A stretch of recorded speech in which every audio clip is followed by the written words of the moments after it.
Bonjour à tous, alors aujourd'hui petite vidéo sur les semis à faire au potager au mois d'août. Donc je vais vous expliquer les quelques semis que je vais lancer et que vous pouvez aussi lancer chez vous. Et on va parler aussi, faire un petit tour au potager avec les cultures qui sont actuellement en cours. Donc tout d'abord, pour faire nos semis, pourquoi pas utiliser le compost qu'on fait toute l'année. Donc vous voyez là j'ai rempli ma brouette du compost. Et donc pour faire mes semis, donc vous voyez le compost est assez grossier, il reste des morceaux. Donc j'ai utilisé mon tamis. Et voilà, comme ça me permet d'enlever les gros morceaux. Et derrière je vais récupérer voilà, cette terre qui est assez fine. Donc voilà, ça c'est le résultat de mon compost. Donc vous voyez, c'est parfait, on va faire nos semis avec. Et puis on peut également venir enrichir les trous de plantation avec ce compost. Donc pour les semis ou les plants qu'on peut faire au mois d'août, alors tout d'abord, le dernier mois, on va pouvoir planter nos poireaux. Donc là, c'est des poireaux qu'on avait démarré mars, avril, mai. On a déjà repiqué une bonne partie en juin, juillet. Là, c'est les derniers poireaux qui restent à repiquer. Donc pensez bien, avant de repiquer vos poireaux, à les habiller. Donc, c'est à vous couper la tige, vous taillez un petit peu les racines.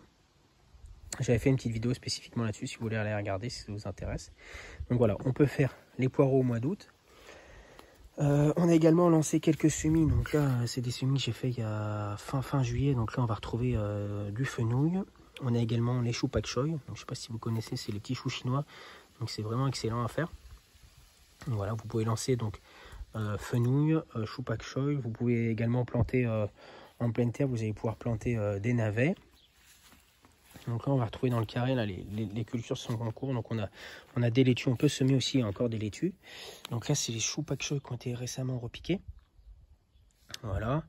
Là on a du fenouil un petit peu plus loin. Donc à différents stades, là c'est celui que j'ai repiqué qui est dans les carrés là.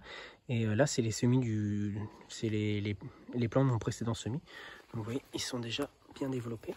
Donc j'en ai à différents stades dans le jardin, j'essaye toujours d'étaler un peu les cultures pour étaler la récolte également. Donc on va pouvoir planter les navets, des navets également, vous pouvez aussi planter des carottes. Ici on se fait un petit tour du potager. Donc vous pouvez également, ce qui est intéressant de planter aussi au mois d'août et qu'on mangera fin d'année, c'est la mâche. Donc vous pouvez commencer à faire vos semis de mâche. Alors personnellement je les démarre en plaques, donc les plaques dans lesquelles j'ai mis le fenouil et les choux pak choi. Donc c'est plus facile parce que bon, si jamais c'est des semis assez fragiles, donc ils seront assez rapidement mangés par les limaces. Donc voilà, vous pouvez les démarrer en plaques et ça facilitera un peu la replantation et la survie des plants.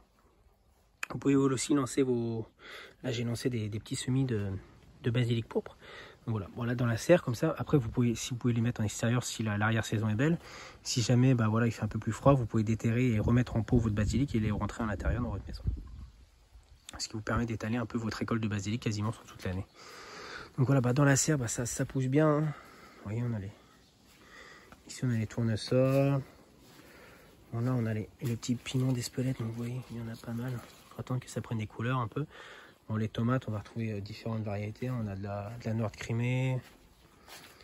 Là, on va retrouver des petites tomates jaunes. Ici, les bananes à l'aigle, des marmondes. Enfin, voilà, il y a différentes variétés dans la serre. Donc pour l'instant, tout pousse bien. On n'a pas eu trop d'attaques de mildiou. On n'en a pas eu même. Donc pour l'instant, on est relativement épargné. Et en extérieur, vous voyez, ça pousse très bien aussi. Là, on a les haricots qui sont bien lancés à l'assaut de la structure. Oui. La structure est même devenue trop petite. Donc on va commencer les récoltes de haricots aussi. On peut éventuellement tenter, si jamais l'arrière-saison est belle, un dernier semis de haricots. Ici on a les courgettes et le maïs, donc vous voyez. Et là justement, j'ai fait mi-juillet un dernier semis de haricots.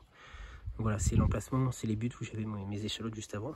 Comme ça j'utilise, je fais 2 cultures par emplacement. Ça me permet d'augmenter le rendement du potager, parce qu'il n'est pas très grand. Donc voilà, là, on peut encore lancer un dernier semis de haricots en espérant que l'arrière-saison soit belle. N'hésitez pas également à pailler votre sol, ça va vous permettre de le protéger, d'éviter que le sol sèche trop vite en période de sécheresse. Et puis ça va vous permettre d'éviter aussi la repousse des mauvaises herbes. Donc là c'est une parcelle que j'ai pas cultivée depuis le mois de juin. J'avais une première culture d'hiver jusqu'au mois de juin où j'ai terminé les récoltes. J'ai ensuite paillé. Donc vous voyez, très peu de repousse de mauvaises herbes. Donc, après, vous paillez avec ce que vous avez. Hein. Ici j'utilise de la tonte d'herbe, mais là vous voyez juste à côté c'est de la paille. Donc vous faites en fonction de ce que vous avez à disposition également. Et puis je pense qu'ici je vais venir semer de la mâche et des épinards. Voilà, pour finir le petit tour du potager, vous voyez là les tomates en extérieur.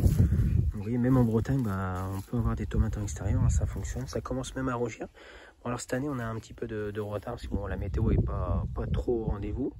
Bon, pour l'instant, on est relativement épargné par le mildiou, donc je croise les doigts. Mais j'ai traité au bicarbonate en préventif. Voilà, j'ai fait plusieurs applications, surtout après les grosses périodes de pluie. Donc pour l'instant, bah, pas de traces de mildiou. Donc on croise les doigts pour que ça continue, parce que bon, cette année, c'est une année où il y a beaucoup de gens qui sont touchés. Donc voilà, on espère que ça va continuer comme ça. Vous voyez, il y a des petites tomates là, les Blackbeard, on a des variétés assez originales cette année, ouais, qui sont toutes noires. Voilà, bon, j'espère que ce petit tour du potager vous a plu. N'hésitez pas à laisser un commentaire hein, si vous avez des questions, puis à vous abonner à la chaîne et à liker la vidéo. Puis bah, je vous souhaite à tous de très belles récoltes au mois d'août, hein, puis préparez bien la saison là, pour l'automne-hiver. Allez, bonne semaine à tous, ciao ciao.